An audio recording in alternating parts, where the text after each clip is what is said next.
if I needed any more opportunity to appreciate the challenges of teaching in the 21st century. My father was a teacher. I think he would have adapted to this nicely, but this is the first time I've ever tried this. So if I stumble around and have trouble figuring out where I am, then please bear with me. My name is Peter Cinconi. I am the Executive Director of the Wabash Independent Living and Learning Center. We use the acronym the WIL Center. We're a prisoner of that, I'm afraid. We still occasionally get phone calls from individuals who would like help with estate planning. We don't do that. However, the WIL Center, we call ourselves a force for independent living. And in a broad overview, we talk about disability. And if you would move on to the next slide, please, Michelle.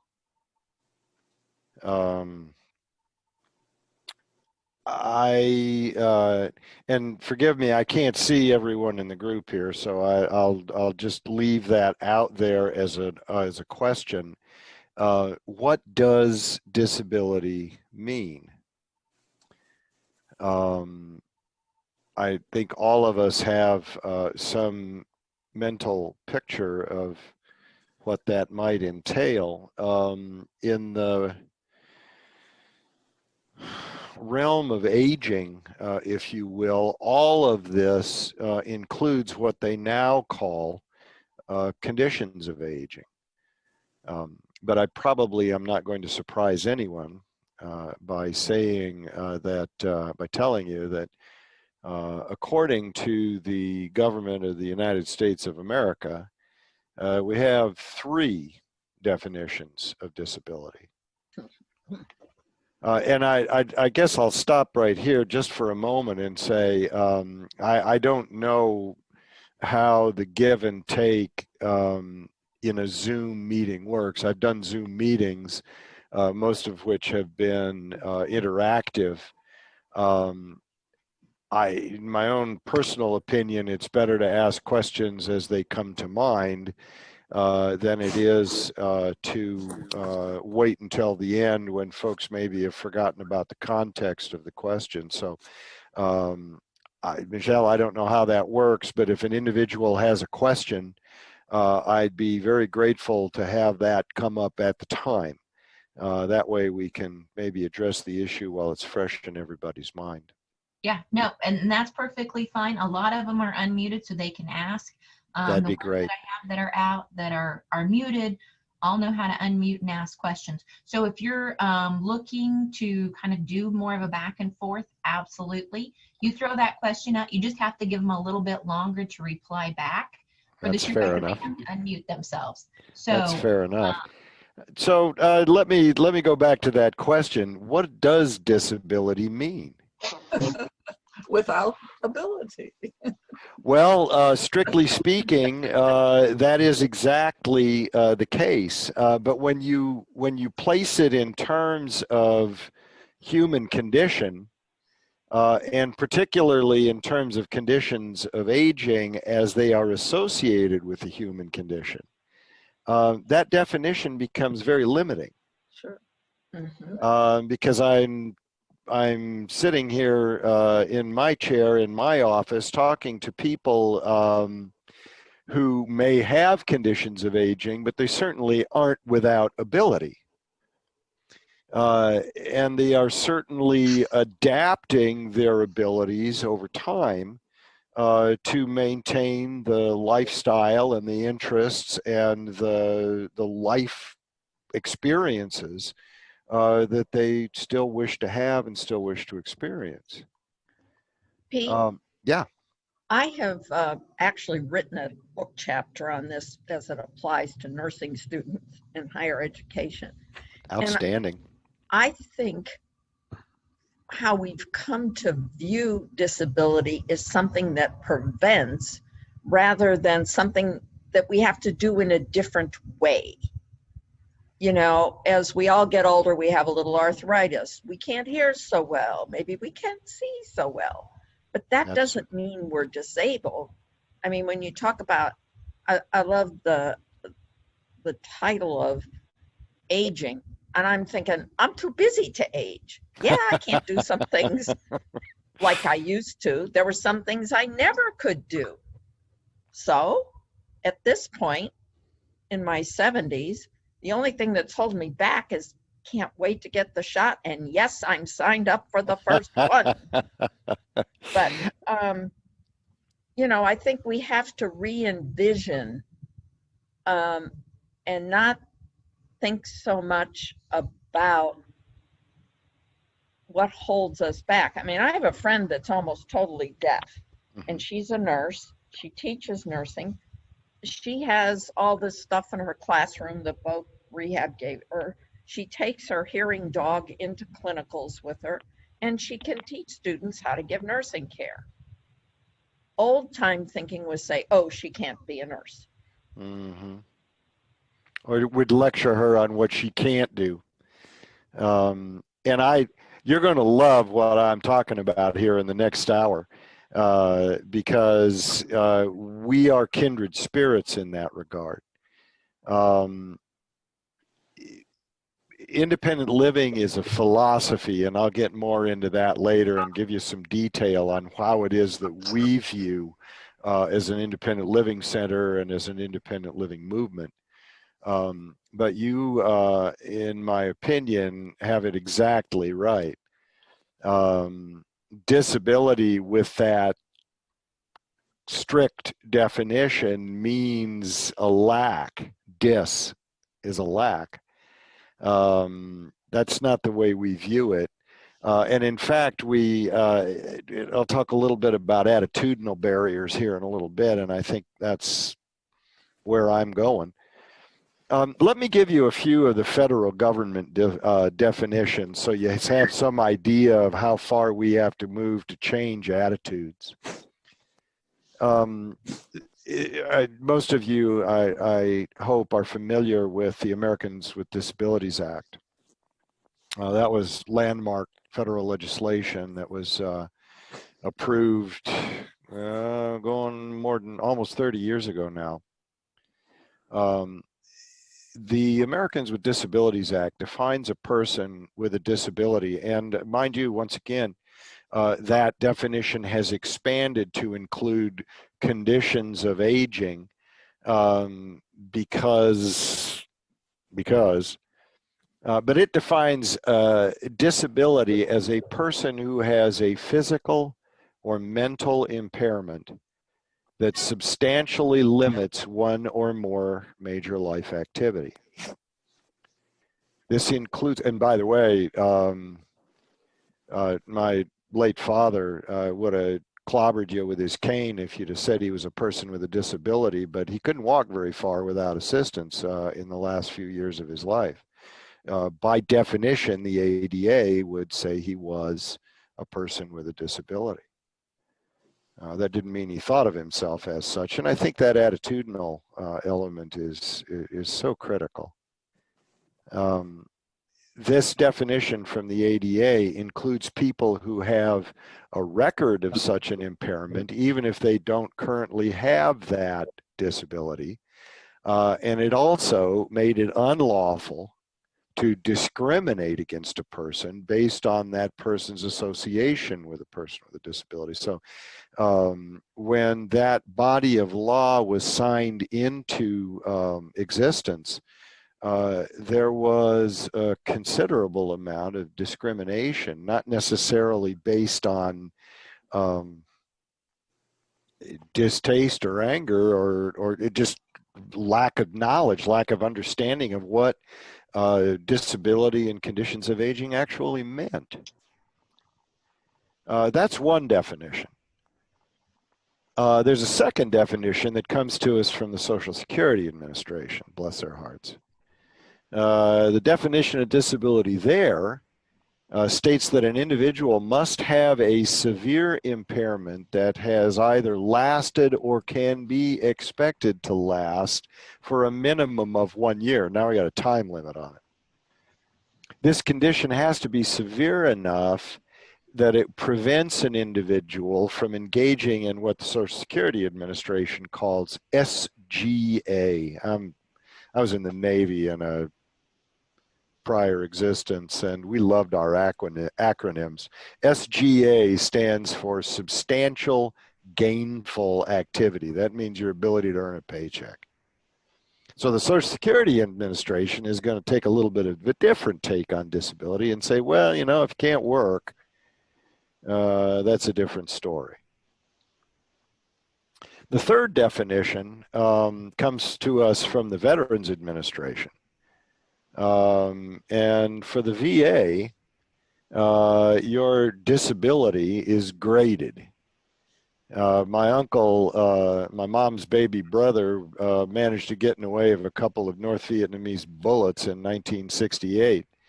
And it cost him some nerve damage in his right hand. According to the Veterans Administration, he has a percentage disability and is compensated, if you will, for that disability. So already you can see that this is not a simple prospect. Social Security Administration has one idea of it. Veterans Administration has one idea of it. The Americans with Disabilities Act has another idea of it, but it also includes the provision that you can't discriminate against a person on that basis. That's been a challenge over the years for people to grow into. Would you move to the next slide, please, Michelle? So independent living, how do we view disability? We would tell you that, yeah, okay, you know what, all of the above. And furthermore, it's often in the environment, and I didn't get your name in your comment about teaching with a disability, but that's the reality. I mean, the easiest way to think of the disability in the environment is a wheelchair ramp. When I was a kid, we really didn't have those amenities. If you wanted to get into the courthouse here in Vigo County, you had to come in the downstairs, and you know, everybody else would walk up the steps to the first floor, but there were a number of people who were physically incapable of making those stairs work for them. When you talk about, you know, the kinds of things that vocational rehabilitation gave your nursing teacher to assist her in the accomplishment of her work, those we broadly call accommodations. And that is an incredibly important concept. For years in Americans with Disabilities Act, the fight was over somebody having to prove their disability. Now, the federal government, Department of Justice, has gone past that and said, no, we're not going to argue about whether you got a disability or not. We're going to see if the two sides are working together to find a reasonable accommodation to help the individual participate fully in the community and the life of their choosing, with the assistance of both the person who's got the obstacle and the person who has the disability. So, and I keep using disability as a convenience, and it means disability and conditions of aging, because as all of us age, we all find ourselves in situations like my dad and his ability to walk long distance, with some greater challenges in community participation. What the independent living centers do nationwide is work with people to overcome those obstacles, work with people to find means to continue that community participation to their fullest as they choose. Well, who are we? when I talk about independent living, I start by saying, think of us in terms of the civil rights movement. We wouldn't be here without it. The roots are with a few luminaries in the 60s who were, one fellow in particular who was a student at University of Southern California, full-time student, good student, fully capable of his classwork, but because of his physical condition, had to live in the hospital on campus because dormitories weren't designed to accommodate him. Furthermore, he had to be very careful about applying for classes, and he first got upset with the whole process was, well, you can't take that class, and it's not because you can't take that class, it's because you can't get into the classroom. And he called BS on that and started to, for lack of a better term, radicalize to say, this isn't fair. It's not fair at all. I can do this work. I just can't get to where you're trying to ask me to do it. Who's got the problem here? It's not me. They organized, he and some others organized a little self-help organization, demonstrated, as was common in American history in that era, and found themselves with a lot of adherents coming to them from off campus. And this little self-help organization took off. Well, you fast forward 60 years now, almost, through the Americans with Disabilities Act, through the Civil Rights Act, through riders on federal legislation in transportation, in housing, in public accommodations nationwide. There are about 400 independent living centers in the United States. There are 10 in Indiana. Unfortunately, we don't cover all 92 counties right now. But there are 10 independent living centers, just like us in Indiana. And like I said, there are 400 nationwide. We're not really sure how many there are worldwide, but the rough estimate is about 700. If you could advance to the next slide, please. Well, who are we? We are all private, not-for-profit organizations. The Will Center, the Wabash Independent Living and Learning Center, Inc., is a 501c3. We perform a variety of tasks on behalf of people with disabilities and conditions of aging. We have 10 staff members. We're kind of a small center by many standards. The majority of our staff members are people with disabilities. I should say that we're governed at the federal level through legislation that was passed in 1973 called the Rehabilitation Act. That was renewed through a body of federal legislation a couple of years ago called WIOA. Workforce Opportunity and Integration Act. I tell people I was in the Navy and I loved acronyms, but I really don't. They're a convenience. But by regulation, the majority of our staff members are required to be people with disabilities. That's by design.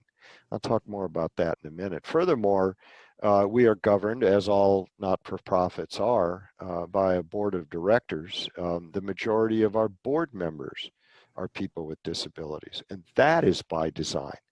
Once again, the understanding is that nobody knows the world of disability and conditions of aging better than people with disabilities and conditions of aging. So we should use them as a primary resource, not only for the accomplishment of the work, but for governance, direction, and guidance. all independent living centers are local people that were formed, brought together to address local issues. The most common nationwide are transportation and housing. But there are others. Certainly, the Independent Living Center that is located in Chicago, Illinois, has less of a problem with transportation than the one here in Indiana that's located down in Mitchell. Transportation becomes, the issues associated with transportation become much more acute in rural areas because, to be blunt, there's no money in it and there's not a lot of tax dollar available to create rural transport. So ultimately, that's who we are. We're a private not-for-profit, and most important, I forgot to mention, we are non-residential. We don't operate housing. We help people, we guide people and help them acquire it. Next slide, please. According to the Rehab Act and reinforced by WIOA, we have 5 core services, and I use that word services guardedly. I'll talk more about that in a minute, but the 5 core services are outlined in the Rehab Act. The first is information and referral. As the executive director of the Will Center, I don't feel obligated to have us do everything under the sun. We don't have the staff or the funding to do it.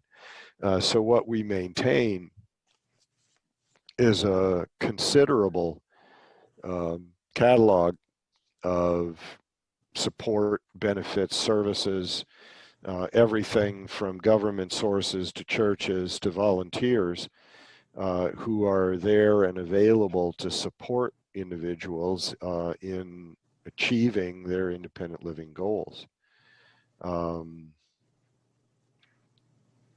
The list is almost endless of the kinds of things that are available, but we then serve as a clearinghouse for ensuring that folks who come to us with independent living needs receive the information they need to connect to that, whatever it is that they need. Skills training, we work very closely with vocational rehabilitation. They're one of our partner agencies in state government. We focus on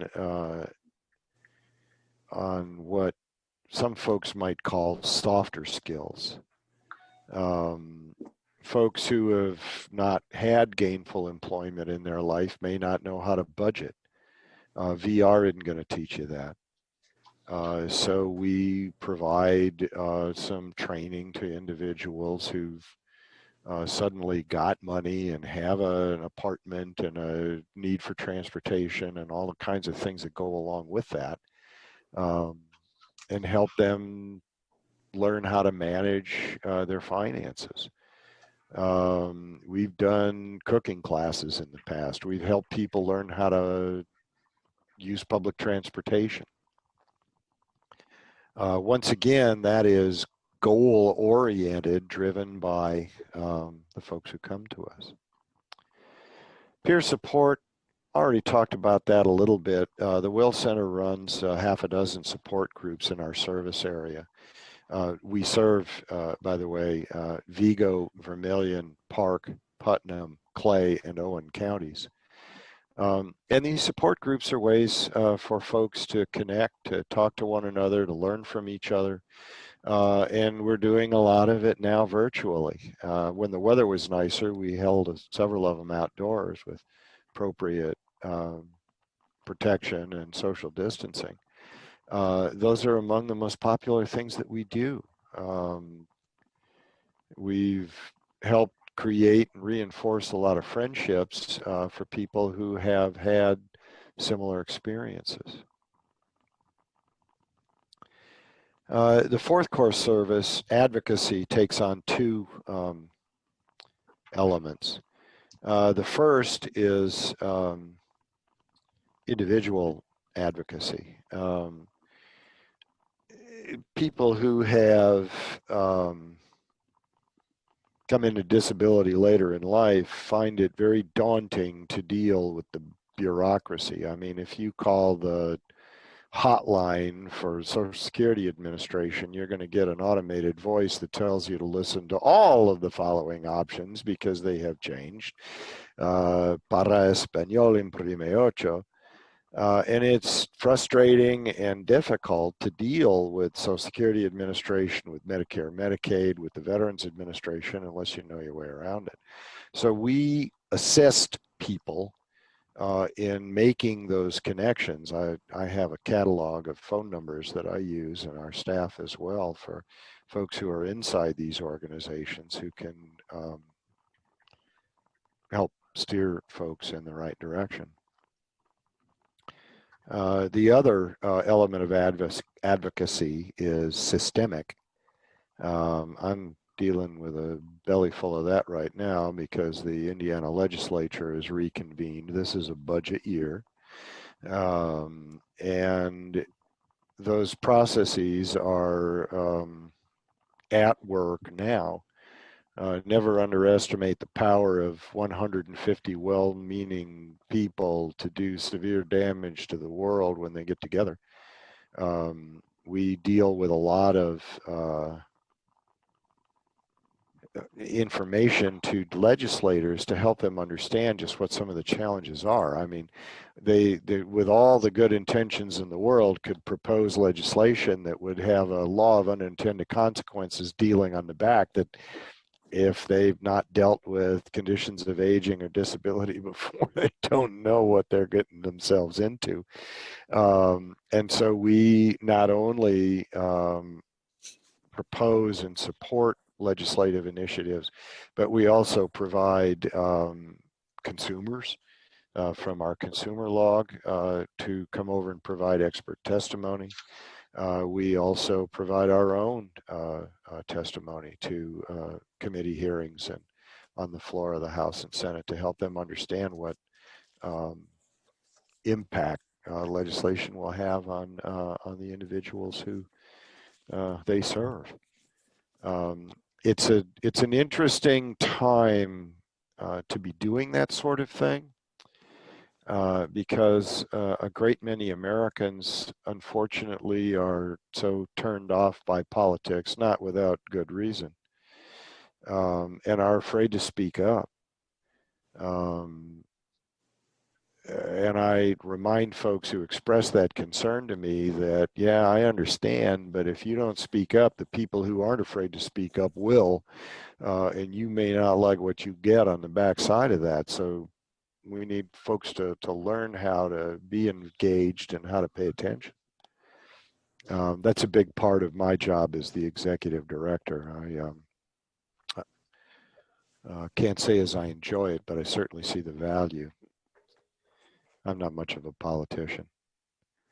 The last of the core services we've been doing for years, but WIOA, that recent legislation made official, is transition. And that too takes on different guises. The first is for youth transition, and I'll talk a little bit more about that in a minute, but when students are involved in public education, they have a wide range of services that are provided by public school corporations. You know, they have transportation, they have free or reduced priced meals, they have activities planned for them throughout the day to provide them with an education and to give them some training to move forward. But once they reach a certain age, the school corporation goes, yep.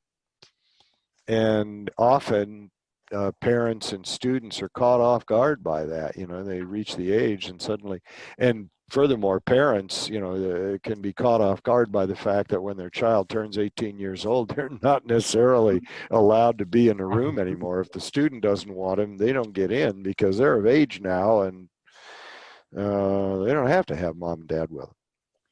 So we assist people in helping to plan for youth transition into higher education, into substantial gainful activity, or into adult life that won't necessarily include either one of those things.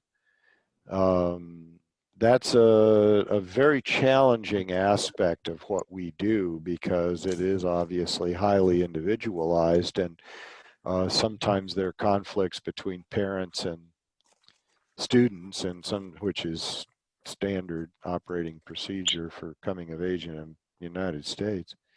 And sometimes there are conflicts between the parents, the student, and the school corporation.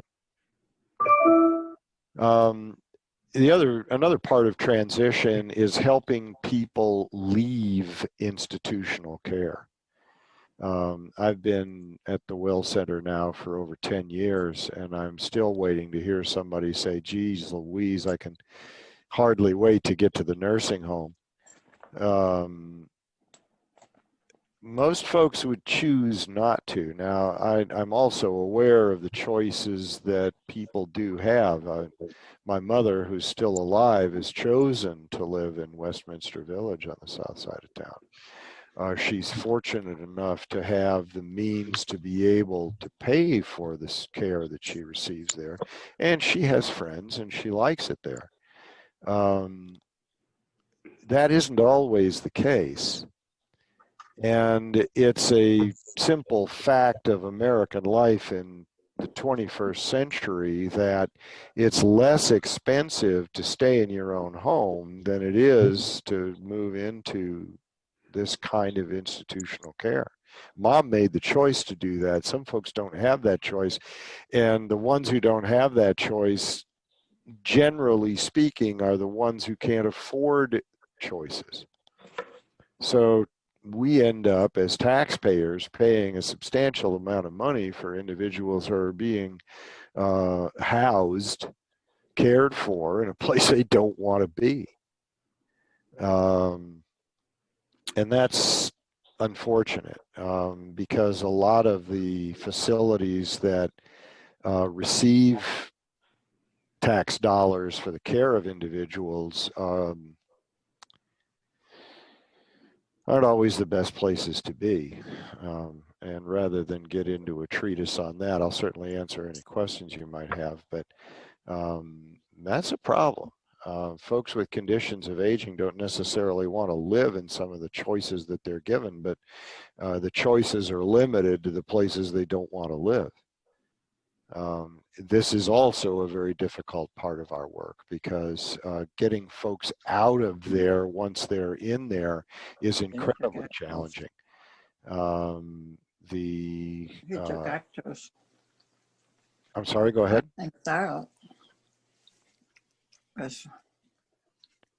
I'm sorry, did you have a question?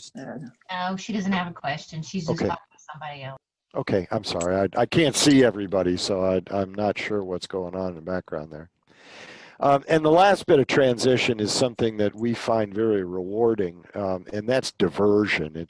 We call it slightly different, but that's involved in us doing that which is necessary for people with conditions of aging or people with disabilities to avoid institutionalization in the first place. It's a lot cheaper, it's a lot easier, and it's again completely in line with what that individual is asking to do. Right? Most folks want to stay in community-based living. It's a matter of providing them the resources and the care they need to stay there. Next slide, please, Michelle. So, in keeping with the independent living philosophy, what do those services mean? And I tell people we're not a service provider, but we do provide services. The key goes back to the beginning with those kids at Southern California. It's self-help. Most people would rather do things for themselves. Most people would rather have the means to do those things for themselves. And all they need, in particular in the world that we live in every day, is just some guidance, some understanding of where and how to get those things so that they can be self-sufficient. And when you hear independent living, you know, we often associate it with a place like Westminster Village, but in reality, for us, it's a philosophy. And that philosophy includes 10 key elements. And if you move on to the next slide, Michelle. The first is part of our roots. This is about civil rights. And many of us who take this philosophy to heart work just as hard in the civil rights movement in other areas. I mean, we still have issues in the United States with civil rights as regards to race. We still have issues in the United States, civil rights with regard to gender. There is still inequality out there, and we will not accept any of that. We're not going to allow, because we've recognized as keenly as anybody who's been challenged in this world, that any kind of discrimination or segregation in any realm is an attack on all of us. And if we allow it to happen somewhere, then we are tacitly accepting that it's okay everywhere. So we demand that these opportunities and these rights are available to all of us unconditionally. Next slide. We're driven by what we call consumerism. We don't talk clients, we talk consumers or customers, because we want people attitudinally to accept that the individual who is getting this service decides for themselves what service and how. And that goes into how we perform the activity that we perform on behalf of individuals here. This is about individuals choosing for themselves what's best for themselves. And that goes all the way through everything that we do. The majority of our staff are people with disabilities. They get this as well as anybody. Our board and the guidance they provide for governors or governance are people with disabilities. They understand this, the concept behind these first two as well as anybody, so that becomes the most important guiding principles of how we behave. Next slide, please. It goes without saying. I mean, if an individual doesn't want to go into an institution, they shouldn't have to. And there is a body of law in the United States based on the Olmstead decision, which is a Supreme Court decision from back in the 1970s. The government cannot turn around and say, no, you need to be institutionalized because it's easier, it's cheaper, and it's available. They can't use that rationale as a basis for placing somebody where they do not want to be. And we believe that no person should be institutionalized on the basis of disability. Now, once again, there is an element of choice that's associated with this. My mom chose to live in Westminster. That's what she wanted. I am certain that she still feels that way.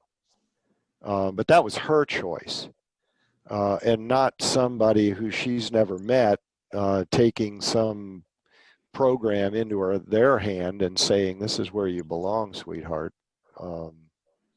Make the best of it. Next slide.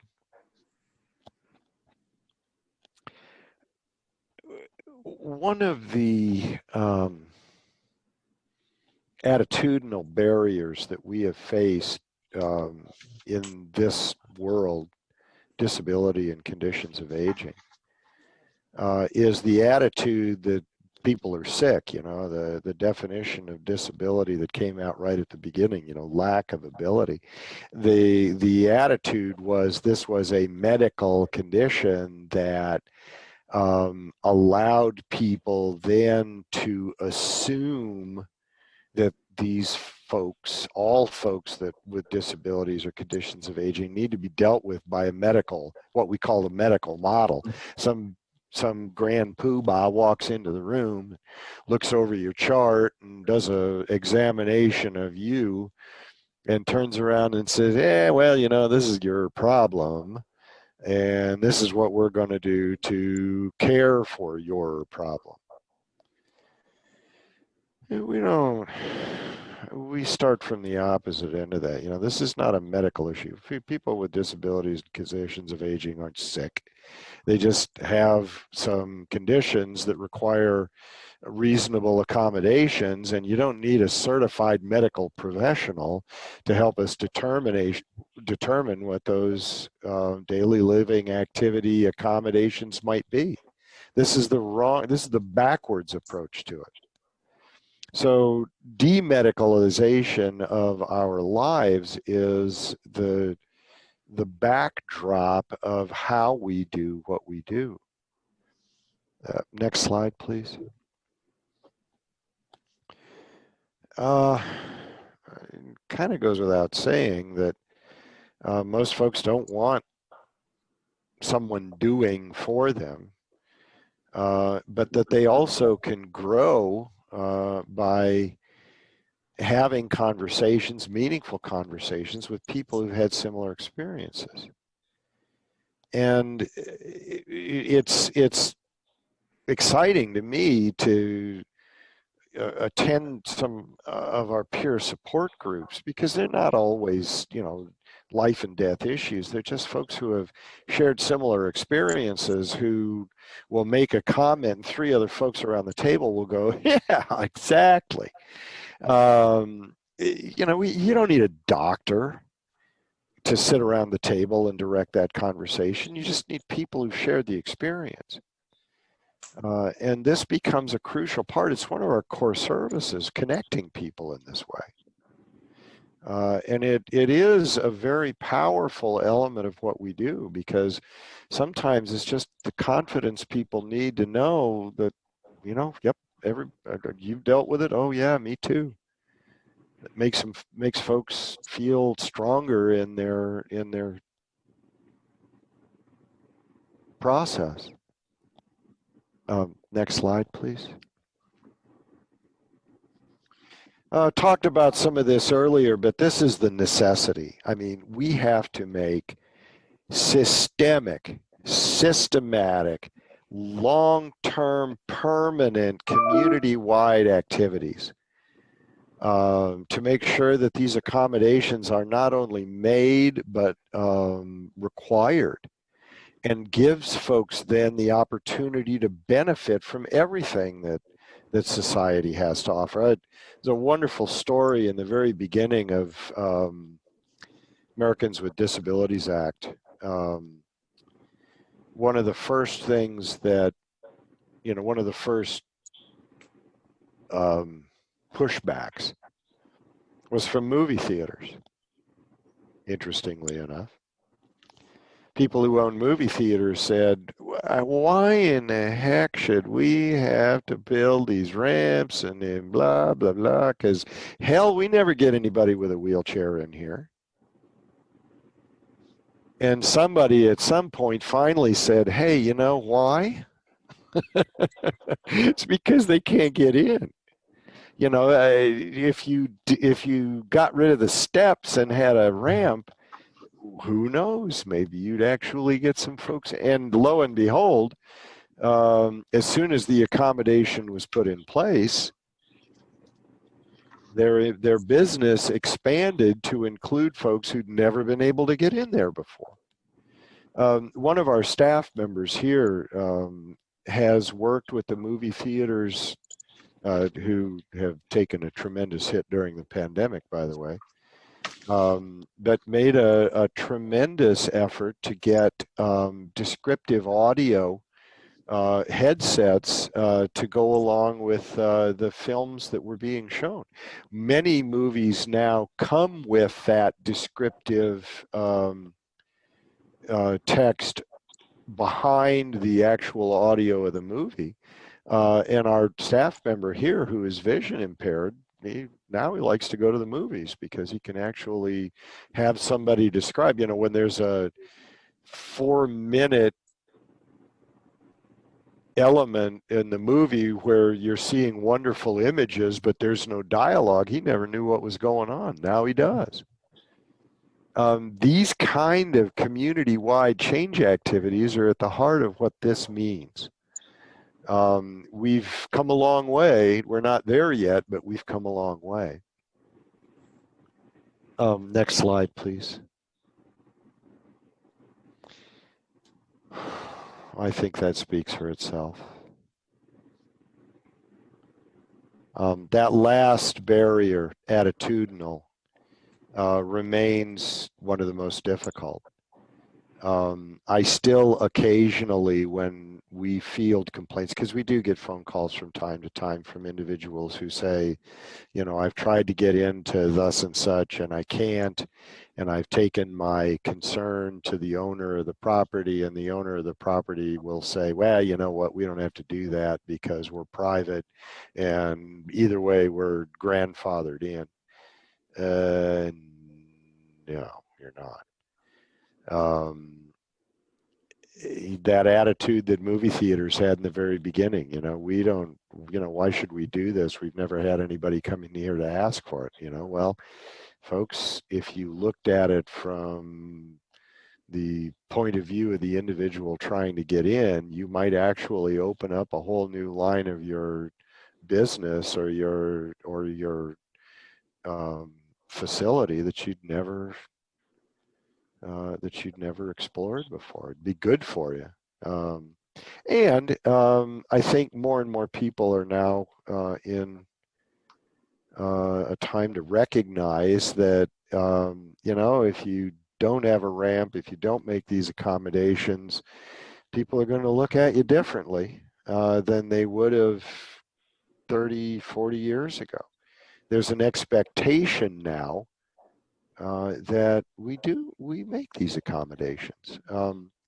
I didn't say in the very beginning, and it was in my notes, but I went right over the top of it. Any idea how many Americans we're talking about when we talk about disability and conditions of aging? Rough guess? It's about 1 in 4 now. That's a quarter of our population. And we all don't have the same conditions. We all don't have the same challenges. But when you're talking about a quarter of the population, I mean, you'd be hard pressed to find anybody in this country who hasn't met, lived with, dealt with, figured out how to find a way to accommodate somebody with a disability or condition of aging. I mean, now that it is out in front of us and we're willing to talk about it, then we're addressing these concerns, and people are willing to recognize that it's worth, you know, I mean, I from a personal level, when I bought my house 20 years ago, I never thought for a minute about what it might take to make it accessible if I ever needed mobility technology. And I look at it now, it's an old house, it's brick. If I ever needed accessibility mobility technology to get in and out of the place, I would have to move. There's no way that this structure is going to be modified to accommodate that kind of access. Just couldn't do it. Doors are too narrow, and brick doorways. Can't happen. I never thought of that. Never occurred to me. Does now. Next slide, please. Consumer control. Again, this speaks for itself. And when folks come to us with requests for support and service, we let them drive it. And I'll talk more about that in just a minute. But again, we're governed, we're managed, we're staffed, and we're operated by people with disabilities, and that's by design. We know it better than the rest of the world. And I guess it's also really important to note that many disabilities, you can't see. An individual who uses a wheelchair That's pretty easy. Somebody uses a white cane, that's pretty easy. But not all disabilities are visible to the average person. That doesn't make it any less of a challenge to deal with. Next slide.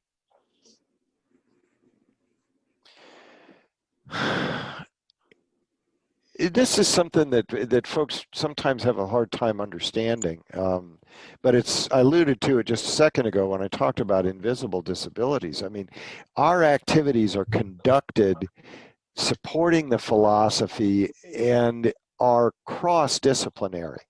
The work is carried out by people with different types of disabilities for the benefit of everybody. And you know, this is taken from a document that helps outline the philosophy. If I were to edit it, I would put a period after all persons. Because folks, this isn't just helping people with disabilities and conditions of aging. This is helping everybody. This is building a better society.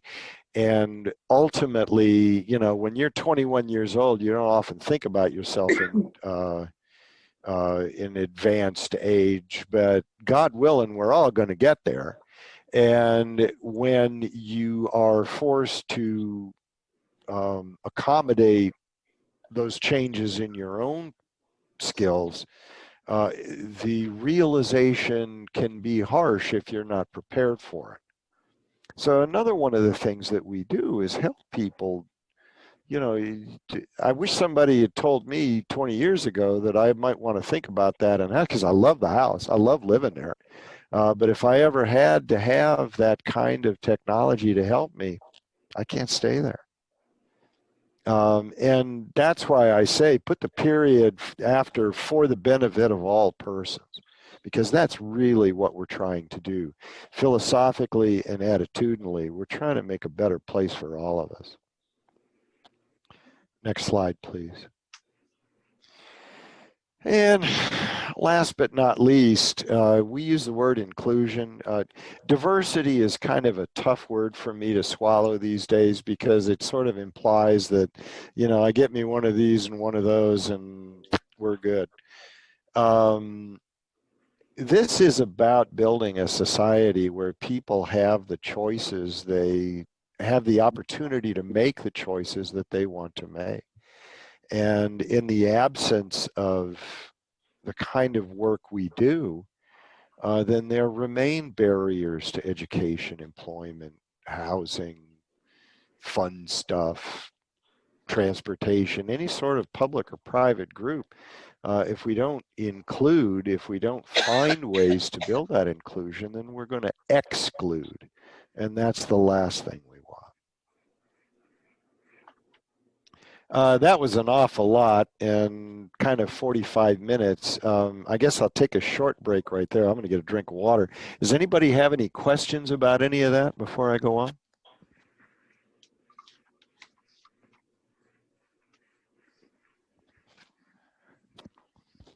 Very well. Next slide, please. This is my dog. For those of you who can't make out the darkened photograph, his name is Popeye, and he is reclined on his cushion over in the corner of the house where he likes to be. It doesn't really have anything to do with the rest of the slideshow. I like to have Popeye around. You know, I saw funny the other day of someone who had posted a thing on Facebook that said missing my dog. He said, "Oh, I'm pretty sure he's still at home where I left him. I'm just missing him." But that's Popeye. He doesn't care about any of this stuff. But he is the emotional support creature of my life. Next slide, please. Well, how does all this work?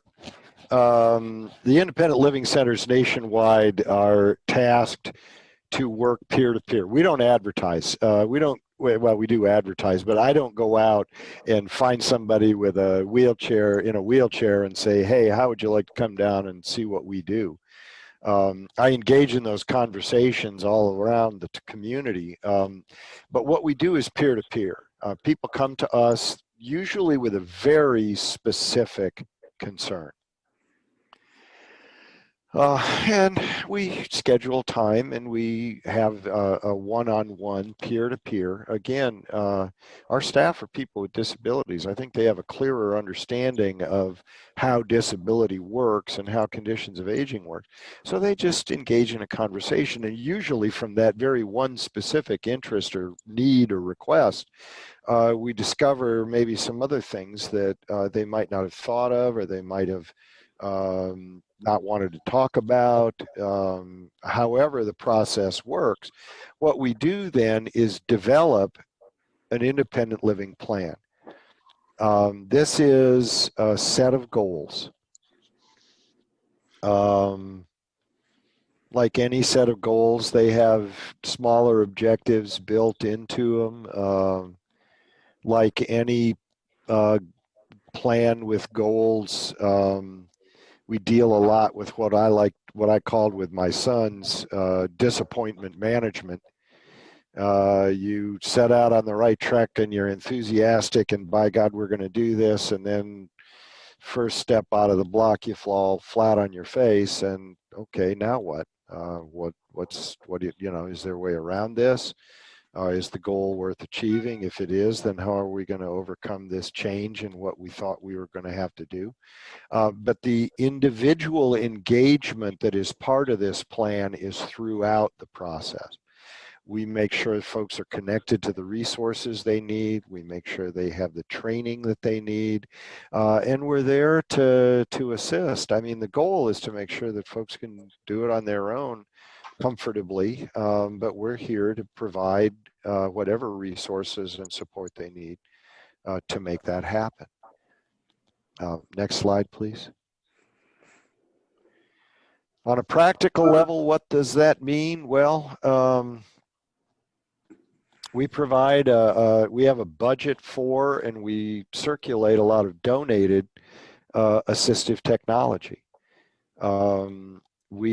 I've gotten pretty good, and I am not mechanically or electronically inclined by any step of the imagination, but I've gotten pretty good at fixing power chairs. Both the little 3-wheel scooters and the 4-wheel power chairs that people use. They are donated to us all the time. We make sure they're in good functioning order, and then we loan them out to folks who need them. We have a budget within our center budget to provide things like magnifiers, magnification devices, lighting, anything in terms of assistive technology that folks might need. We either try to provide for them on a loan or a purchase basis, and we don't have a very big budget for that, unfortunately. We also are pretty good at mining Medicare, Medicaid, Veterans Administration for the purchase of these technological devices to ensure that folks can get their hands on them. It's often remarkable how simple it is. It doesn't have to be designed by NASA in order to be effective. Next slide. We have a separate grant paid to us from it's through the state government, but it's federal money, for a low vision program specifically designed for people 55 years old and older. It's an independent living program, but it's also a grant that starts with the assumption that folks who are 55 and older aren't always strong candidates for substantial gainful employment. We've had one consumer of our low vision program who is 100 years old. She came to us, her daughter drove her down here a couple of times a month, and she used the technology room that we have. We have a number of screen magnifiers and screen readers. I'm kind of the old hard-nosed person, but watching her back there, read her birthday cards with a screen reader was worth the price. And again, assistive technology, environmental work is a big part of what that program does. Something as simple as a little rubber dot, you know, it's about 1/4 of an inch raised and 1/4 of an inch around, and you put that dot on the 5 on the microwave and you can orient to the rest of the screen. Put it on the standard wash cycle dial on your washing machine, little things like that. Again, it doesn't have to be from NASA, but we have staff members who will go to the home of an individual who needs this kind of support and just do a survey of their living environment to help them find practical ways to overcome low vision and stay in their environment. Again, you know, the goal there is to keep them in their home, and this is one of the practical ways. Big one, and this is one we deal with. Heck, I deal with it all the time too. Trip hazards. Yeah. I mean, it sounds like, oh, no big deal, but you know, those of us who don't like falling down to begin with, becomes more of a challenge as you age, and helping folks identify them early on and find ways to fix them. Oh my gosh, that's crucial. So, you know, in the low vision program, that is one element of a broad range of assistive technology and home visit support that allow folks to continue to work with that very specific disability. Next slide.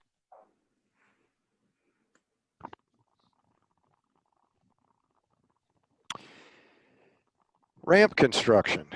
You may not be surprised to learn that the majority of our housing here in our service area was built prior to 1970. Using my own home as an example, built in the 1930s, early 1930s, there was never any understanding of what accessibility might mean to a structure like that. So we identified a long time ago the need to provide accessibility. We raise money. We build wheelchair ramps that are ADA compliant. Those ADA regulations are for safety purposes. It's not some just guesswork to say, ah, this seems good to me. We've had some structures where we've done the survey and cannot build an accessible ramp to their house. That got me cussed out more than once. But these ramps then allow folks, there's nothing more fundamental to community-based living than being able to get into and out of your own home. And these ramps provide that access. I put ramp construction down there. We do a lesser amount of internal modifications. Most of those tend to be in bathrooms. That's an interesting study in and of itself in the state of Indiana. There is no certification process for someone to examine and provide expert advice on how to make restrooms accessible. You know, something as simple as don't put the grab bar on a piece of drywall. You know, a construction guy could tell you something like that. Someone more holistic in the disability world might not understand that. And there's no connectivity right now between the two. Something we've been working on for a couple of years, trying to find somebody who will combine construction techniques and accessibility knowledge to certify an individual to go to your home and say, you know, your bathroom needs a grab bar, it needs to be here and here, you know, maybe a no-step bathtub, all that kind of stuff that doesn't currently exist. So that's a part of the ramp construction. And next slide, please. You can see some of the ones that we've built. I should have been smart enough to take the trash can out of the way when I took that picture. I'm a words person, okay? I'm not an image person. I took the photograph because it's a beautiful ramp. I use that one because this is a particularly long one. And if you look closely at it, there is a flat portion in the middle. That's by design. As you are moving on up the slope, sometimes it's nice to have a place to take a break. I don't know if any of you have been over into Clay County to look at the ramp that is built to the west side of the Clay County Courthouse in Brazil. That is a long ramp. And they have very rightly built rest areas into it because shoot, I have trouble walking up that thing. I think it's probably 120 feet long. Next slide, please. That's kind of a pretty one. That one was actually built by students from Rose-Hulman. That was funny too because we have a CAD system that tells us not only how to build the ramp, but materials and how to cut the 8-foot 2x4 into appropriate sections so there's a minimal amount of wastage. As you might probably expect, our Rose-Hulman students wanted to do the design portion themselves, and I figured, what the heck, cut them loose. The materials list came back for this particular ramp. That's in terms of materials list, pre-COVID materials cost, that's probably a $450 ramp. This list from our students at Rose-Hulman was like $1,600. When I regained consciousness and checked out what it was, they were using 2x6 as decking for the ramp sections, for the slope sections. And I went to the kids as we were getting ready to go, and I said, that's all well and good, but you're not building the Titanic here.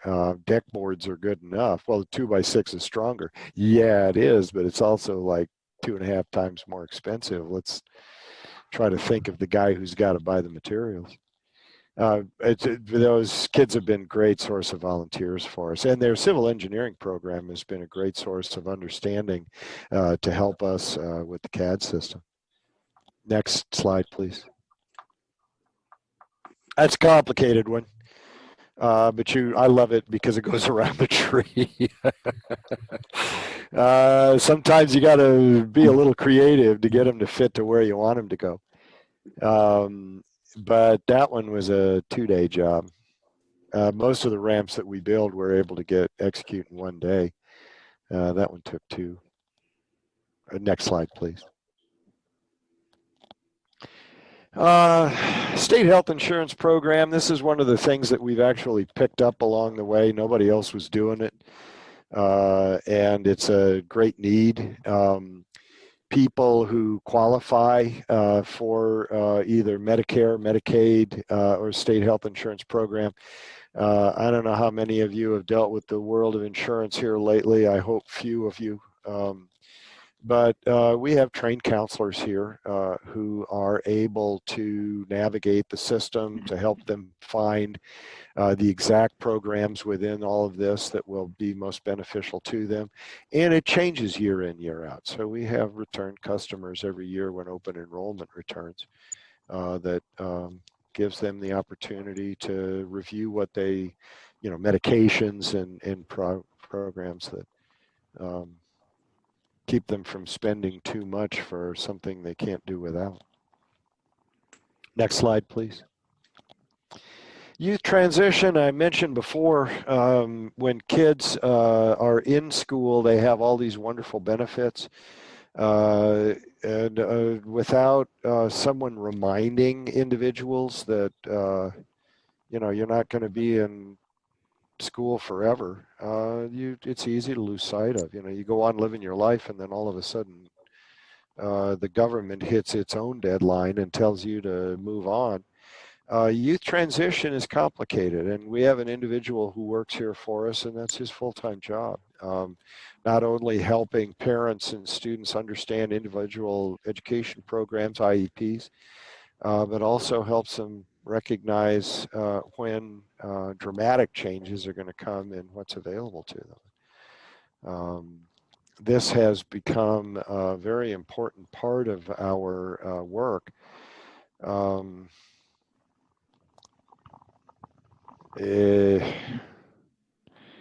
Sometimes the word advocate is translated in public entities as pain in my neck.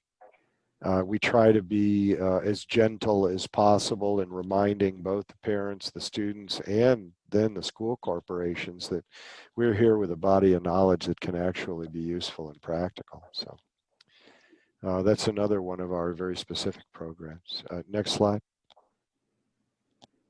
Benefits liaison counseling, people who want to go back to work. This is one of the things that makes me want to just grind my teeth. We have employees here at the Will Center who are on Social Security disability.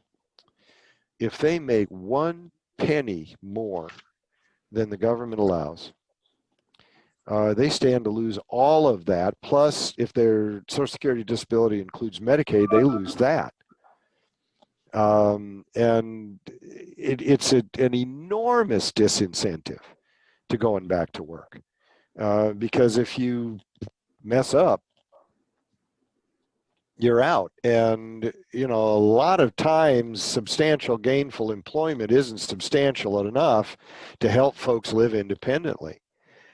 So what this is, again, a training program, and we have an individual here who's trained and does the counseling and goes to refreshers every year to keep up, to go through all of the benefits that individuals are currently receiving and to make sure that they know exactly where those thresholds are and exactly how they can work with them to try to continue their employment.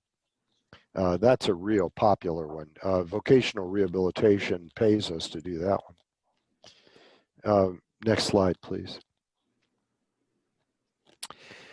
Why are these slides so simple? This gets back to reasonable accommodation. I use black and white.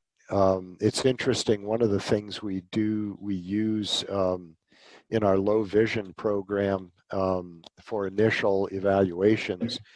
If you go to Staples or Office Depot or Office Max or someplace like that, you'll find for sale these 3-ring binder dividers that are clear plastic, but they're tinted different colors: red, yellow, blue, green, etc. We've got a couple of sets of those here. And when we go to do individual vision evaluations, we take those along. We take a piece of white paper with black print on it and slide the red one or the blue one over the top and say, is that easier to see? Oftentimes you'll find that one color is easier than another. Sometimes white on black is easier to make out. I've gotten used to, you know, PowerPoint gives you all these exquisite backgrounds that look like Van Gogh might have painted it, but they're very difficult for some people to see. So I resort to some of these very practical, simple slides to help make the point, ultimately, that this is about accommodation. This is about reaching to everybody. And while the Van Gogh painting in the background might be very pleasing to many of us, it's a distraction and a barrier to others. So if you're wondering in the beginning why these are all black and white, that's why. Next slide, please. I love that picture. That is a high-speed photograph of someone who has just popped a water balloon. And I think it kind of talks about, it speaks to the challenges that many of us face. Everything's hunky-dory as long as you don't pop the balloon. But the second you do, that's what you'll look like for a split second, and then the rest of the water will be on the ground. And with that, I am done with everything that I intended to say, and I'd be glad to answer any questions you might have. Where are you located? You know, I thought about that after I sent this to Michelle, because I did not include our phone number or our address. Michelle, do you have access to the chat element of Zoom? If you could write in there I could do that too. Do you? Well, let's see. Do you have? Actually, I will take it out of your email and slap it in there, okay? That would be fantastic. That has all of the contact particulars in there. For those of you who know Terre Haute very well, we are located inside the Dreiser Square Terre Haute Housing Authority property. We're actually on Cruft Street between 3rd and 1st. It's accessible from both 1st and 3rd Street. We're on the north side of Cruft, big Will Center sign right out front. The telephone number is 812-298-9455. We are currently still operating under COVID restrictions, which means we are working by appointment only. So please call ahead so that we can accommodate your visit properly. Obviously, all of the things associated with social distancing and protections are part of what we do every day. So we have all of the stuff. Bring your own mask if you got one. If you don't, then we'll provide one, and we'll start that individual engagement with you to help find ways to accommodate your needs.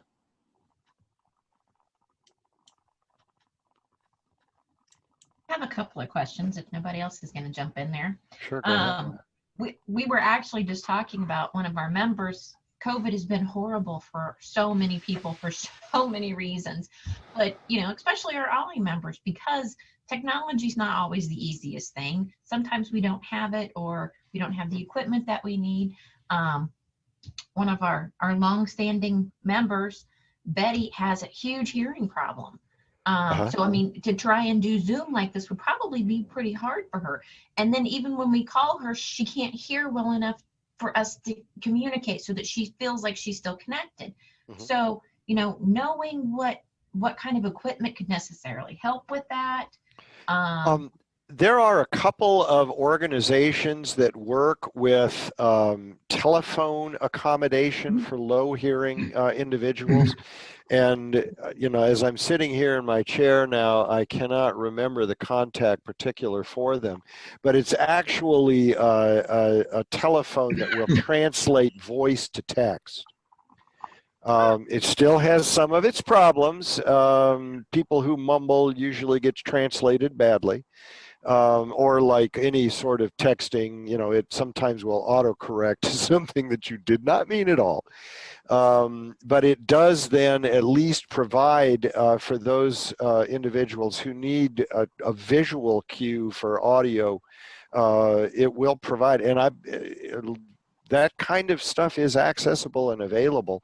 And like I said, off the top of my head, I can't remember the name of the group that does that, but we have that here in our information and referral and can help them connect and gather up that kind of equipment. Now, as far as a Zoom meeting is concerned, coronavirus has helped us realize where the limitations of this platform are. We're still trying to work through some of those. I mean, I'm a big believer in PowerPoint. I'm also a big believer in not reading you the slides. I'm assuming that everybody can read them themselves, and my job is to then provide amplifying information. All of that amplifying information is lost unless there is some sort of text capturing device. There are programs that will do that. I mean, I think there's one called Dragon, that will, the more you talk to it, the more it gets used to your syntax and your rhythm of speaking, and is more accurate in capturing that. But it doesn't necessarily capture a circumstance like this where I'm speaking and Dragon doesn't know me and transcribes what I say in a manner that I didn't intend. That technology is still new and still a work in progress. Yeah, I've seen other ollies that have done that for some of their people. The big thing that I have tried is if you have a hearing problem, the best thing that I can necessarily, or that I've tried to recommend is headphones, the kind that go like you have on over your ears, that aren't the little earbuds that are trying to go in. Zone cancel, they're noise canceling too. Yeah. So and that helps kind of, restrict the sound to just your ears, and it's not, going all over the room and you're dealing with all the other stuff. But yeah, I can imagine that you have also had a lot of, things pop up because of COVID and people, not being able to do what they would normally do and the restrictions that they've now had.